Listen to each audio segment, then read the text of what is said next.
পরিচালকরা সব আঁতেল, দেবজিৎ দুটোই হারামজাদা। কেন এমন বিস্ফোরক সুমিত গাঙ্গুলি? দেখুন ভিডিও।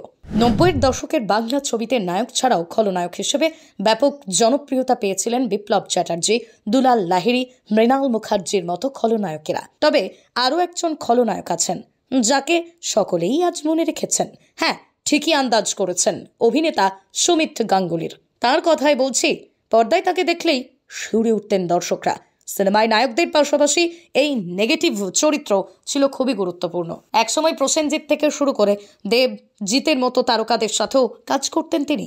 তবে পর্দায় ভয়ঙ্কর হলেও বাস্তবে কিন্তু একেবারেই আলাদা তিনি। অভিনয় জগতে বেশ কয়েক দশক কাটিয়েও সকলের সাথেই বেশ ভালো সম্পর্ক রয়েছে তার। তবে মাঝে টলিউড ইন্ডাস্ট্রি সম্পর্কে বেশ কিছু বিস্ফোরক মন্তব্য করেছিলেন তিনি, যে কারণেই সংবাদ মাধ্যমের শিরোনামে উঠে এসেছিলেন সুমিত গাঙ্গুলি। অভিনেতার মতে টলিউডের সব পরিচালকই আঁতেল। তো আবার কখনো তিনি বলেন দেবজিৎ দুটোই হারামজাদা। তবে এর নেপথ্যে কি কারণ সেটা জানলে অবাক হবেন। আসলে টলি তারকা চোখের সামনে দেখার জন্য বহু অনুষ্ঠানে ডাক পড়ে। এমনই এক অনুষ্ঠানে মজার ছলে দেবজিৎকে নিয়ে এমন মন্তব্য করেন অভিনেতা। সুমিত বলেন, দেবজিৎ দুজনেই হারামজাদা। দৃশ্যের শুরু থেকেই আমায় মারতে শুরু করবে যতক্ষণ পর্যন্ত না আমি মার খেয়ে শুয়ে পড়ছি। আমি সিনেমায় ভারী ডায়লগ দিলেই তারপর হিরো এমন ডায়লগ দেবে যে আমার ডায়লগ এমনিই নেতিয়ে যাবে। এরপর তিনি আরও বলেন, হিরোর ডায়লগ শুনে মনে হয় ওকে বাড়ি এনে খাওয়ায়, আর আমার ডায়লগ শুনলে লোকের মনে হয় জুতো দিয়ে মারি। এছাড়াও বাংলা ছবির বর্তমান পরিচালকদের নিয়েও বিতর্কিত মন্তব্য করেছিলেন অভিনেতা।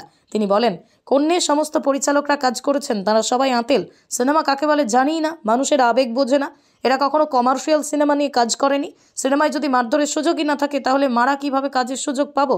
আগের মতো ঝাঁ চকচকে উপস্থাপনা, মশলাদার গল্প নেই, তাই আমাদের মতো খলনায়কদেরও এখন আর জায়গা নেই। প্রসঙ্গত আর 5টা যুবকের মতো হিরো হওয়ার স্বপ্ন নিয়েই টলিউডের দুনিয়ায় এসেছিলেন তিনি। তবে কেঁচো খুঁড়তে কেউটে ছবিতে তাঁর খলনায়কের অভিনয় ব্যাপক জনপ্রিয়তা পায়।